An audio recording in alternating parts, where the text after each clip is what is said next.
Bueno, buenos días a todos. Lindo verlos. Espero que se encuentren bien y nos vamos a poner unos minutos a reflexionar, a continuar reflexionando sobre el libro de Hechos que venimos estudiando domingo a domingo. Estaba pensando que quizás algún día, algún domingo, podríamos hacer... ¿Más cerca?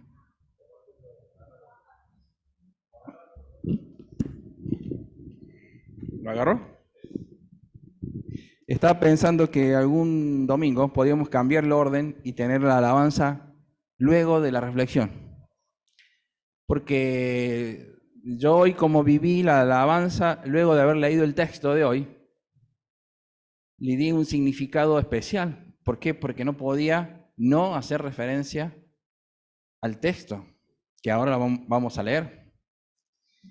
Y las palabras de la poesía de los cantos me fortalecían de alguna manera lo que yo había pensado y que había escrito incluso al leer el texto.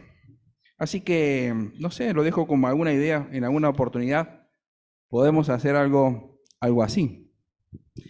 Seguimos leyendo Hechos y hoy nos toca capítulo 16, versículo 16 al 24. Hechos 16, 16 al 24. No sé si alguien sigue la lectura, pero la recomiendo. Insisto que es bueno leerlo. Y si alguien tiene tiempo para escribir o reescribir lo que está leyendo, también es bueno. Y si alguien tiene tiempo de escuchar lo que se graba acá después post, también es bueno. Y nos edifica. Vamos a leer Hechos.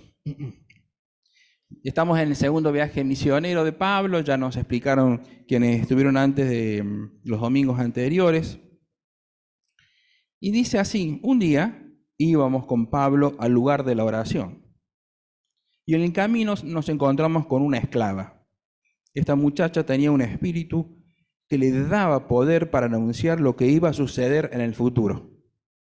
De esta manera los dueños de la muchacha ganaban mucho dinero.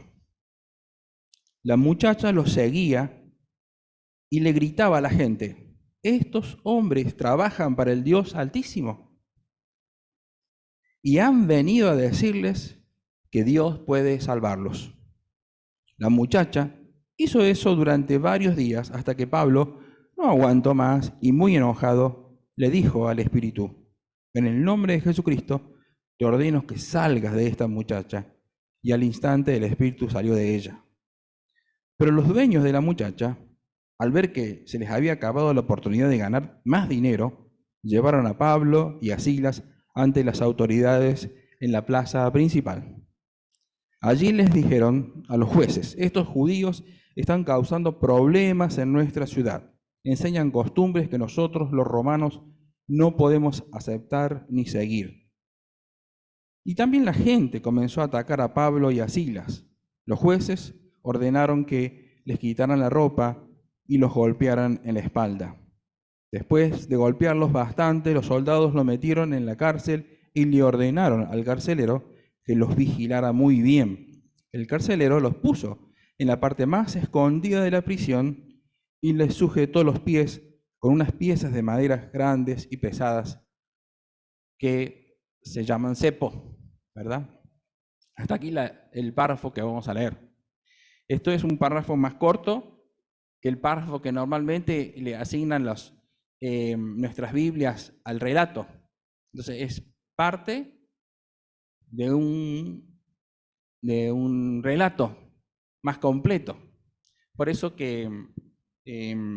pero como nos habíamos propuesto de alguna manera ir un poco más lento con la reflexión del libro, entonces vamos a ver una parte ahora, una parte los próximos 2 domingos. En 2 domingos más vamos a terminar este estudio de este párrafo, de esta perícopa que se llama, que tiene una unidad de sentido. Y, y la, voy a mencionar como algunas claves de este relato que tenemos, podemos tener en la Biblia abierta, pero voy a subrayar, así como hizo Analía el domingo pasado, subrayar el primer párrafo, y con ese primer párrafo vamos a plantarnos para ver todo lo que leímos. El primer párrafo dice así: un día íbamos con Pablo al lugar de la oración y en el camino nos encontramos con una esclava. Ese dice el primer párrafo. Entonces ahí nos vamos a quedar. Capaz que lo aprendemos de memoria, porque si lo repetimos, dice: un día íbamos con Pablo al lugar de la oración y en el camino nos encontramos con una esclava. Después cuenta, como un copete periodístico, parece que nos adelanta lo que va a suceder un poco, pero no nos dice todo, invitándonos a leer lo que sigue. Ya hemos escuchado en los domingos anteriores el cambio el modo verbal que usa de Lucas, y entonces empieza a usar ahora la tercera persona, la primera persona del plural, y en lugar de decir iban, va a escribir íbamos, o en lugar fueron, va a decir fuimos. ¿Eso qué quiere decir? Que acá Lucas se suma ya en el relato como testigo presencial de lo que está escribiendo. Eso ya lo hemos visto y quería subrayarlo, pero esto de no que iba solo Pablo, no que iba solo Lucas, sino que era un grupo que iba, es clave en la enseñanza de Hechos. Eso también lo mencionamos y lo vamos a reforzar ahora como una introducción al tema. No estamos entrando en el tema, pero nunca existió en la idea, al menos permanente, de la iglesia de los primeros cristianos, en las diferentes iglesias, la idea de un líder absoluto, de un líder indiscutible, un líder de jerarquía, sino que existió más bien la idea de roles. Y cuando se pensaron en una figura para la iglesia, pensaron en la figura como de un cuerpo que tiene, y dice explícitamente, ¿no?, que tiene ojos, que tiene brazos, que tiene piernas, en donde no compite el ojo con la mano.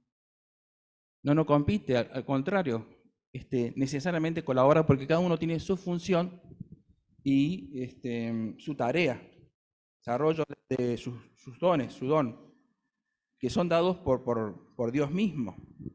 Y cada uno ejercitamos nuestros dones para desarrollar todo el cuerpo. Por eso el trabajo se realiza entre todos. Íbamos, dice Lucas. Nosotros, nuestra naturaleza, no sé de dónde viene la verdad, la idea, capaz que algún historiador, un filósofo pueda ayudarnos, de buscar siempre superhéroes, héroes salvadores. Alguien que nos muestre y nos señala. La iglesia, acá el único referente máximo era Jesucristo. Y aunque ya no estaba en persona, nadie podía reemplazar en su rol de referente máximo. Entonces, todo el resto eran servidores de ese Jesús que cantamos en nuestras canciones. No había nadie, ningún representante en ese momento como idea, salvo en algunas herejías que surgían como autoproclamado representante de Dios en la tierra en lugar del Mesías. El Mesías era el único que Dios había propuesto para la salvación. Y cuando en alguna oportunidad los discípulos, los apóstoles, reciben cierta adulación y cierto reconocimiento, ellos lo rechazan. No soy yo. No somos nosotros, es Dios es quien actúa. Nosotros somos sus siervos. Entonces esa idea de iglesia como un grupo que cada uno tiene sus dones y cada uno tiene su rol y cada uno desempeña sus funciones, esa es la idea de las primeras iglesias. El segundo párrafo, ahí que con el mismo párrafo, la segunda palabra ahí, frasecita, dice, íbamos, dice, ¿a dónde? Al lugar de la oración. Anali el domingo pasado nos aclaró, y está ella acá, así que no me va a dejar mentir, que no había sinagoga en Filipos. ¿Qué pasó? ¿No había inversión? ¿Qué pasó? Que no había sinagoga, no había hombres, porque para que pueda haber una sinagoga necesitaban 10 hombres judíos varones, muchachos. 100 mujeres no podían hacer, 1000 mujeres no podían hacer una sinagoga, era la ley judía, pero necesitaban esos hombres. Entonces, ¿dónde era el lugar de la oración? ¿Dónde se juntaban aquellos que querían adorar a Dios y seguirlo? Y el texto que leímos antes, el domingo pasado, fue a la orilla del río. A la orilla del río. Así que es muy probable que el lugar de la oración sea esa, a la orilla del río. O quizás si pasó un tiempo más largo acá, el lugar de la oración ya se haya trasladado a la casa de Lidia, porque Lidia dijo, che, si ¿no quieren venir a casa? ¿Quieren hospedarse en casa? ¿Quieren permanecer en casa? Así le dijo allí a Pablo, a Silas, a Lucas. Los invitó, no sabemos, pero no estamos hablando de un lugar físico particular, especialmente dedicado para eso. Entonces la pregunta sería que yo me hago, antes de entrar al tema, ¿no? ¿Qué es el lugar de oración? ¿Dónde es el lugar de la oración? ¿Cuál es el lugar de oración? Tengo un amigo que se construyó un oratorio, un lugar para orar. Es muy simpático, tiene casi paredes de adobe, pisos de cemento así, ¿cómo se llama? Estucado, así, una cosa así. Unos silloncitos, bien peticitos, una Biblia abierta. Y todos los días, cuando bien temprano por la mañana, abre, antes que amanezca casi, las puertas y habilita el lugar de oración y va a orar. Va a orar. Yo pregunté a otros, o sea, ¿a quién se le ocurre? Porque, es más, este hombre, esto como una nota de color, amigo, estuvo acá en nuestra comunidad, se había comprado, me acuerdo, un lavarropas, porque no tenía, la esposa no lavaba a mano, entonces se había comprado un lavarropa automático, y le pregunté, ¿cómo anda la ropa? Sí, anda bien, pero el problema es que tuve que construirle una casa para la lavarropa, dice. Porque tenía una casa pequeña y no había espacio porque estaba en una casa antigua, colonial, de Salda. Y no había un espacio para el lavadero. Entonces tuve que construir una casa. Bueno, él antes de eso tenía ese lugar de oración.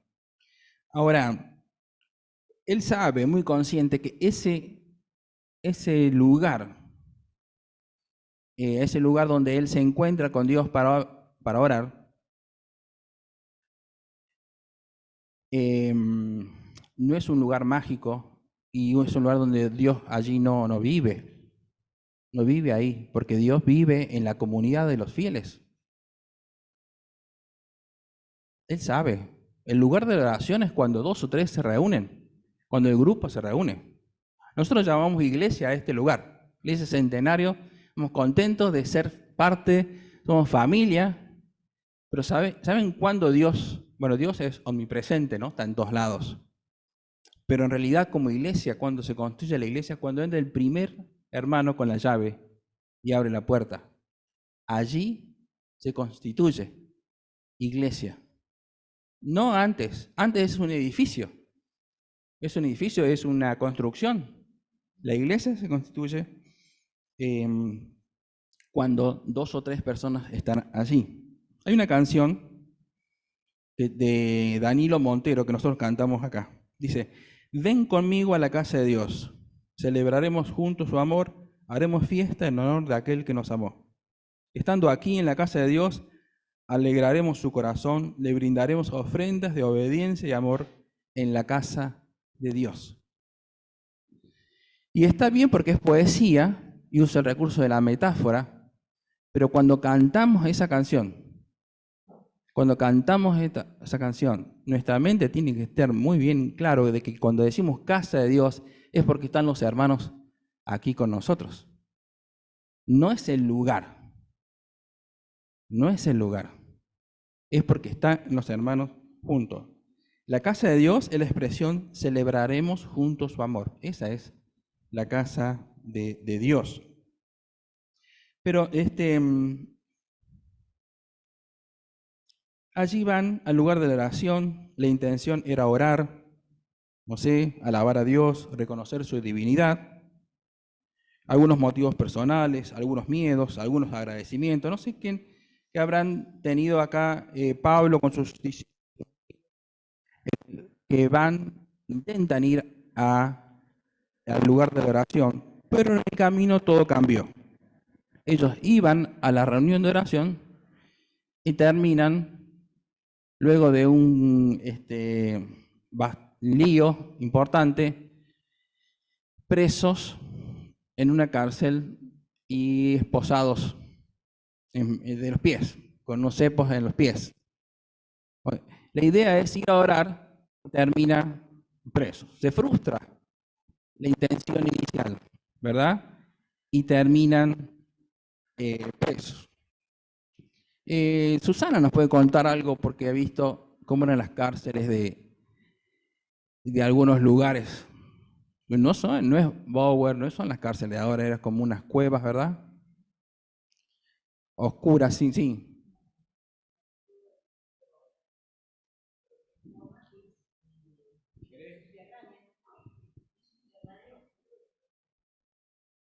Incluso que cae agua húmeda, fría, oscura, Y lo que voy a repetir acá no es un lugar húmedo, subterráneo, frío, que cae agua, sin luz. ¿No se entiende bien?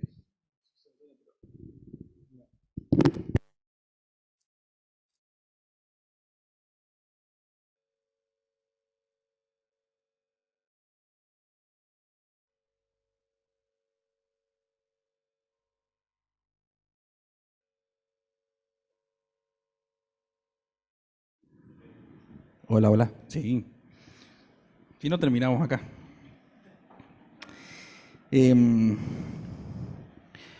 La pregunta que nos vamos a hacer es, ¿qué pasa cuando los planes se frustran de esta manera? Porque cuando tenemos una idea de por la mañana ir a la oración y terminamos presos. ¿Qué pasa ahí? ¿Cómo manejamos ese tipo de...? Porque nos pasa a todos, ¿eh? Pasa a todos, todos, todos, todos, y más de una vez. Cuando tenemos una ilusión de algo y después ocurre que no se logra eso. Normalmente, con nuestra fe evangélica, y lamentablemente, creo yo, nos enseñaron a dar una respuesta en defensa de Dios, sin reflexión. Lo primero que debemos decir, bueno, Dios es bueno, sabe lo mejor, quiere lo mejor para nosotros, y aunque no entendamos lo que sucede, por algo será, siempre bueno será. Esa es una respuesta que es verdad, pero se logra después de vivir la vida y la frustración y el fracaso. Si no nos dejan vivir esos miedos, esas frustraciones, nos deshumanizamos. Y Dios nos creó humanos. Y si algo nos deshumaniza, eso es pecado. Dios nos creó humanos. No sé de dónde salen las lágrimas. No soy médico, no soy especialista en el tema. ¿Cómo viene la ansiedad? ¿Cómo manejamos eso? ¿Qué expectativa tenía Pablo a ir a orar y sus amigos? ¿Y qué expectativa tenían los que ya habían llegado, como Lidia, la familia, esperando a la gente que vaya? Cambió en un momento todo. Y tenemos que darnos el tiempo para procesar algunos dolores antes de dar esas respuestas automáticas. Ahí José Pedroni escribe una canción, una poesía, ¿no? Que después la hace muy popular una cantante tucumana. Dice: hay quien escribe cartas, quien sale a ver la luna, para olvidar yo elijo mi cajita de música. Y cuando empieza: cuánto estoy triste, elijo mi cajita de música. Hay diferentes maneras. Algunos pueden expresarse más que otros. Otros se guardan cosas, pero diferentes maneras. Pero el proceso de la frustración es real y tenemos que vivirlo. Tenemos que vivirlo. Y eso nos hace humanos. La tristeza, el miedo, la desazón, es parte de la vida cristiana. Son parte de nuestra vida. Y la fe, vamos a ver, se va a ir fortaleciendo aún con eso, aún con nuestras lágrimas y con nuestros miedos. Pero no es el tema principal, todavía no llegamos al tema principal. Y el tema principal lo voy a hacer cortito para que no se asusten. Lo que sucede luego, voy a saltarme ahora y para los próximos domingos, es toda una serie de acontecimientos, porque sería injusto que el texto termine acá, pero dice: esa noche, un terremoto, un intento de suicidio, un bautismo y el inicio de todo un debate jurídico y legal que le va a llevar Pablo a Roma, ¿no? Recién estaba hablando con Cecilia, una expresión: civitas Romanus sum. Dice, ¿quién fue León XIII? Acá no se fueron todos los chicos de León XIII. Ciudadano, ¿quién? El Tommy.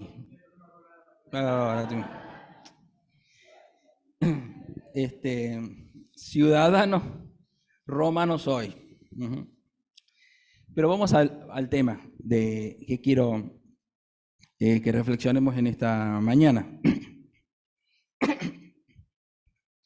El domingo pasado vimos cómo la primera persona que abraza la fe de esta nueva fe, digo evangélica, pero no por evangélico en relación a no católico, sino que la fe de Jesús, es una mujer que se llamaba Lidia. Ahora en escena aparece otra mujer,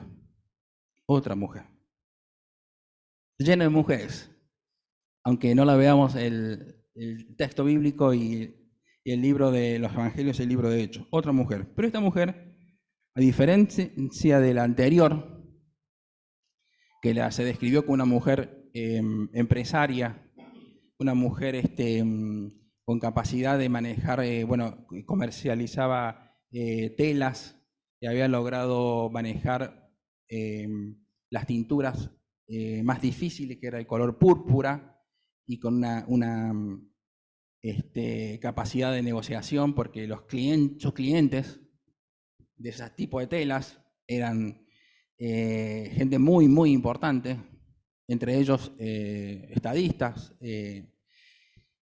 gobernantes, jerarcas.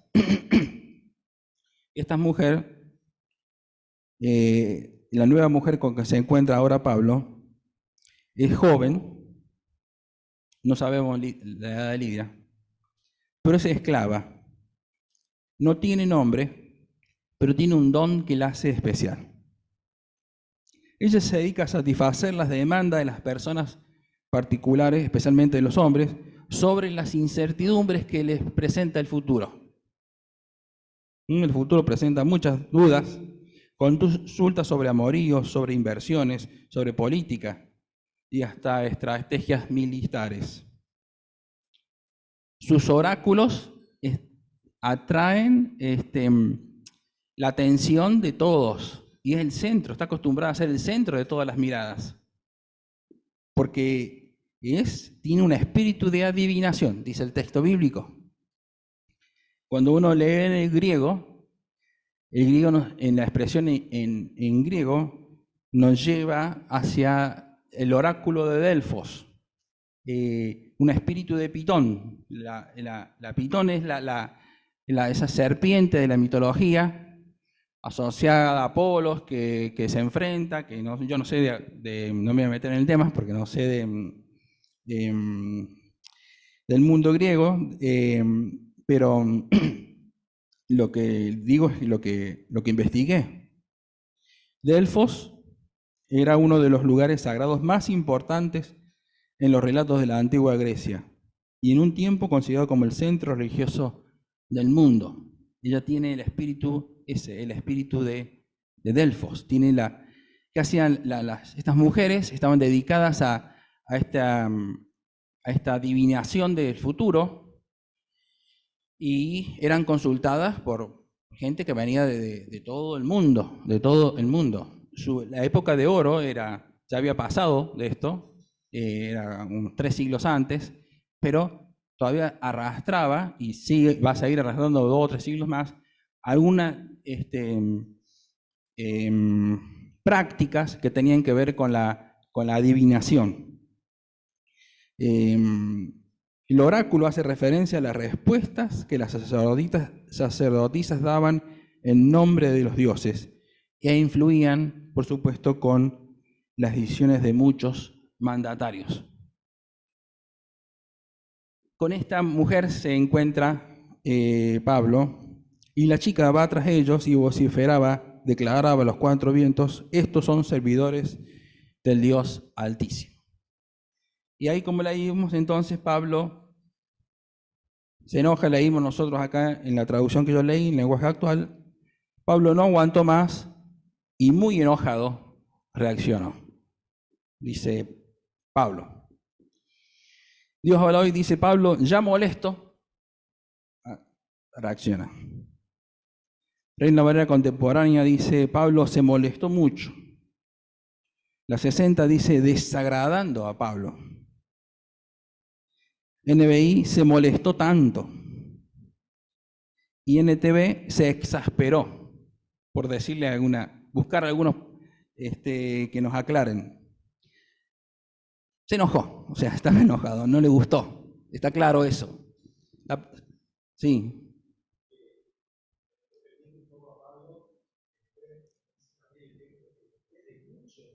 Ah, claro. Después de muchos días, es verdad.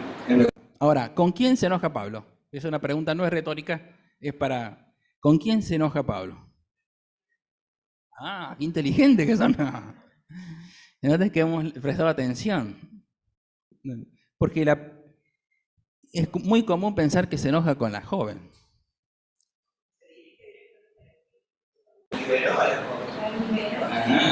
¿Por qué se enoja? Porque no es de Dios. Muy bien. ¿Qué más?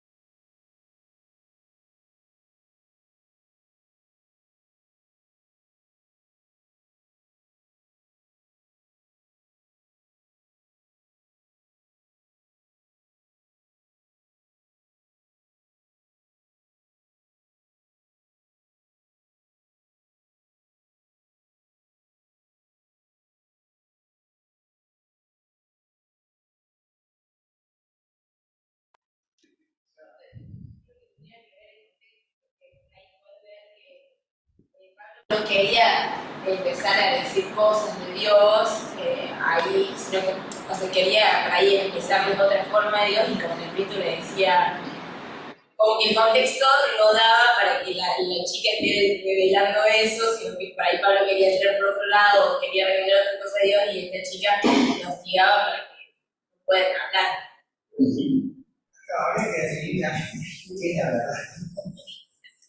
Bueno, sí. A mí me parece que tiene que ver un poco con tema de la liberación de la chica, más que cualquier otro argumento, digamos, más porque se enoja porque el espíritu la tenía cautiva, le hacía decir cosas de las cuales ella no participaba, sino que era el espíritu.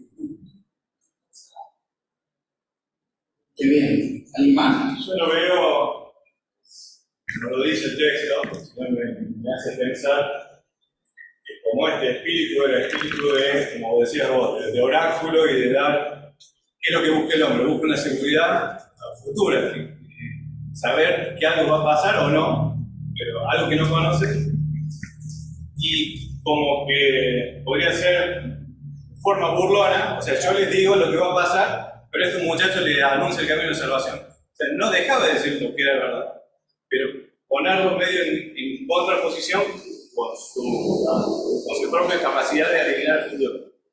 Yo digo, pero parece que estos dicen algo que te va a salvar. Me hace pensar de una manera burlona, y por eso llevo a Pablo a la frase. Muy bien. No se sabe en realidad, pero toda la respuesta que hemos dado, acá está lo que opinan la mayoría de los biblistas. O sea que en la iglesia, en comunidad, Vox Populi como Vox Dei, o sea, la voz del pueblo tiene que ver con la voz de Dios, han respondido las que yo anoté acá, copiando de los biblistas. Así que ya lo voy a leer ahora para que digan, eso dije yo. A veces cada uno puede decir. Dice, quizás pensó que el anuncio del evangelio no tenía por qué ser confirmado por otras fuerzas espirituales ajenas a ese evangelio. O también, en ese mismo sentido, dejar en claro que ellos estaban allí para anunciar el evangelio y no querían o no consideraban tercerizar la función, que era la función del anuncio era de ellos, no de otros. También, la certeza de lo declarado por la joven podría surgir de ese don especial y espiritual, que no tenía una conversión real a Jesús. Como él mismo lo anunciaba, el evangelio se debía aceptar por fe. Y también, Pablo dice, se preocupa por la joven, la libera de sus amos, de aquella vida que vivía, de aquel espíritu que la condenaba a esa dependencia. O sea que estamos en línea, que estamos como afilados con hechos. Voy más rápido, Nico, entonces. Sí.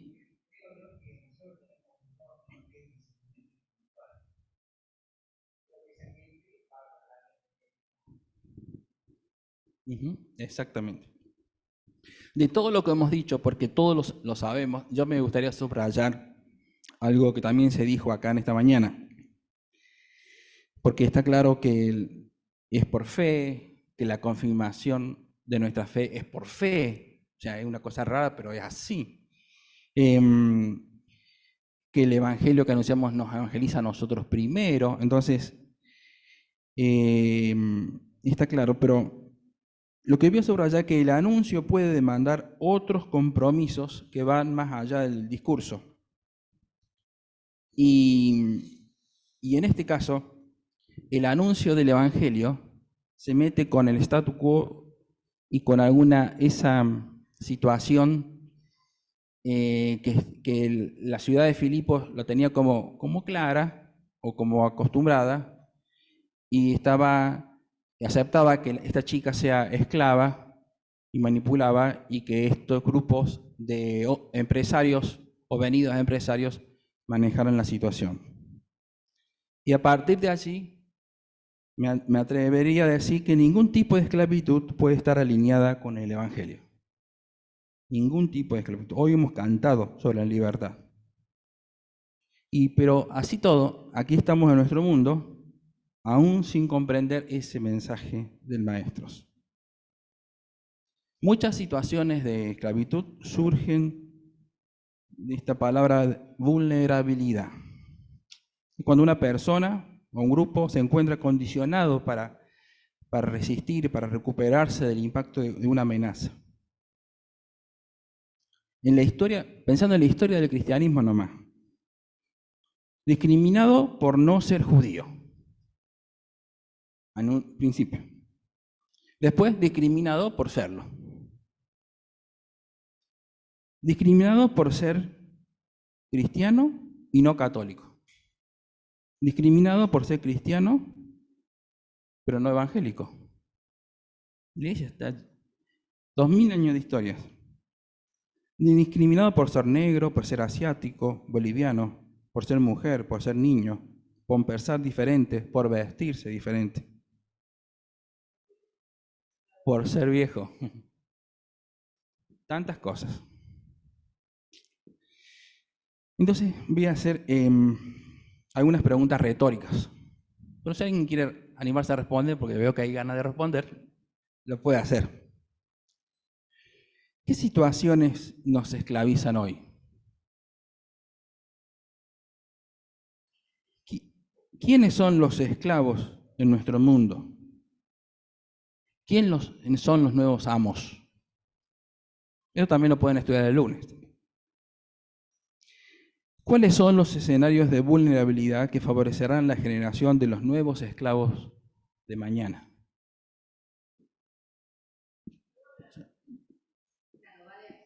Vamos de una. Vamos, ¿qué situaciones nos esclavizan hoy? ¿Qué situaciones nos esclavizan hoy? ¿Quiénes son los esclavos en nuestro mundo? ¿Y quién los esclaviza? ¿Qué situación? ¿Quiénes son los amos? Y también, ¿cuáles son los escenarios de vulnerabilidad que favorecerán la generación de los nuevos esclavos de mañana?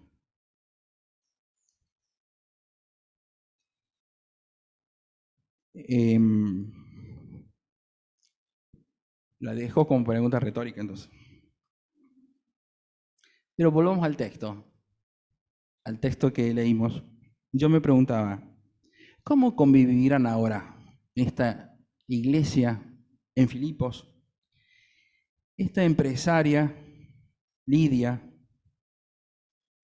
y esta popular, encantadora joven mujer que se integra a la iglesia? ¿Cómo convivirán? Yo me imaginaba, quizás voy a usar algunas imágenes un poco anacrónicas, pero a Lidia, una señora muy elegante, vestida con lo último de la moda, porque si ella manejaba el género de tela y el género de tinturas, entonces con la capacidad de no solamente de vestir a un monarca, sino de vestirse ella misma, ¿verdad? Entonces, y manejando un grupo de gente, aprendiendo, sabiendo dialogar y comercializar con gente de otros lugares, de fuera de su ciudad. Y esta joven que llega a la iglesia, muy sensual, conservando sus pulseras, sus tatuajes. ¿Cómo se está armando la primera iglesia? Y después me adelanto, ¿no? Se va a sumar un soldado robusto, carcelero, y van a completar lo que tenemos registrado de la conformación de la primera iglesia y sus familias, ¿no? De la primera iglesia. Me gustó la combinación de esta diversidad de gente. Y me anima a ser generoso y hospitalario con otros, aunque piensen diferente a mí. Años más tarde, Pablo escribe una carta a estos hermanos de Filipos y les agradece muchísimo por la ayuda financiera que permanentemente reciben de ellos. Filipos, según la expresión de Pablo, favorece con sus recursos económicos el avance del Evangelio. No está pensando en él mismo que le dan una ofrenda a él, porque él se la banca con su propio trabajo, pero está pensando en el Evangelio. Y entre varios consejos, les escribe a ellos y quedó para la posteridad, para nosotros también, aquel famoso himno. Que solían cantar los primeros cristianos. Que haya pues en ustedes el mismo manera de pensar que hubo en Cristo Jesús, que siendo en forma de Dios no estimó ser igual a Dios como cosa a que aferrarse, sino que se despojó a sí mismo, tomó forma de siervo, se hizo semejante a los hombres, y estando en la condición de hombre, se humilló a sí mismo y se hizo obediente hasta la muerte y la muerte de cruz. Y después sigue, pero no lo copié acá, no sé por qué. Mira, voy a tener que seguir leyendo en Reina Valera, porque es lo que me acuerdo. Por lo cual, Dios le dio un nombre, que es sobre todo nombre, para que en el nombre de Jesús se doble toda rodilla de lo que está en la tierra y debajo de la tierra, y no me acuerdo cómo termina. En el cielo, en la tierra y debajo de la tierra. El Señor. Amén. Qué lindo, qué linda. Cuando Marcelo hoy empezó a hablar de libertad en las canciones y nosotros cantamos libertad, yo pensaba en esta mujer, en esta joven que estaba esclavizada por su talento especial o aprovechaban su talento especial para unas personas sujetarla. Pero también pensaba en mí mismo, cómo el Señor nos libera. Señor, nos siga bendiciendo con esta lectura del libro de Hechos y nos siga hablando y enseñando para que en nuestra iglesia podamos seguir reconociendo a Jesús como el centro de nuestras vidas. Podemos reconocer a nuestros hermanos como colaboradores de Dios juntos, en el cual todos somos parte. Y podemos tener la certeza de que aunque cambien los planes del día y aunque tengamos lágrimas de por medio y aunque frustraciones duelan, nuestra fe puede permanecer firme porque en Él confiamos, en Él confiamos. Vamos a orar. Padre del cielo, gracias por tu bondad, por tu palabra y por la libertad que nos das, por hacernos tus hijos, por traernos de diferentes lugares, de diferentes trasfondos, con nuestras diferentes historias. Y nos has hecho un pueblo, una familia, una comunidad de fe, en donde todos somos iguales. Ayúdanos, Señor, a respetarnos. Ayúdanos a amarnos como tú nos amaste. Ayúdanos a mirar con tus ojos a todos nuestros hermanos, a estar atentos a cualquier signo de discriminación, de violencia, de posibilidad de manipulación o de esclavitud, tanto en nuestra comunidad como en nuestra sociedad. Abre nuestros ojos, Señor, y danos la fuerza de tu Espíritu Santo para poder actuar en consecuencia. Te alabamos, Señor. Quédate con nosotros hoy y cada día de nuestra vida. Oramos en el nombre de Jesús y decimos amén.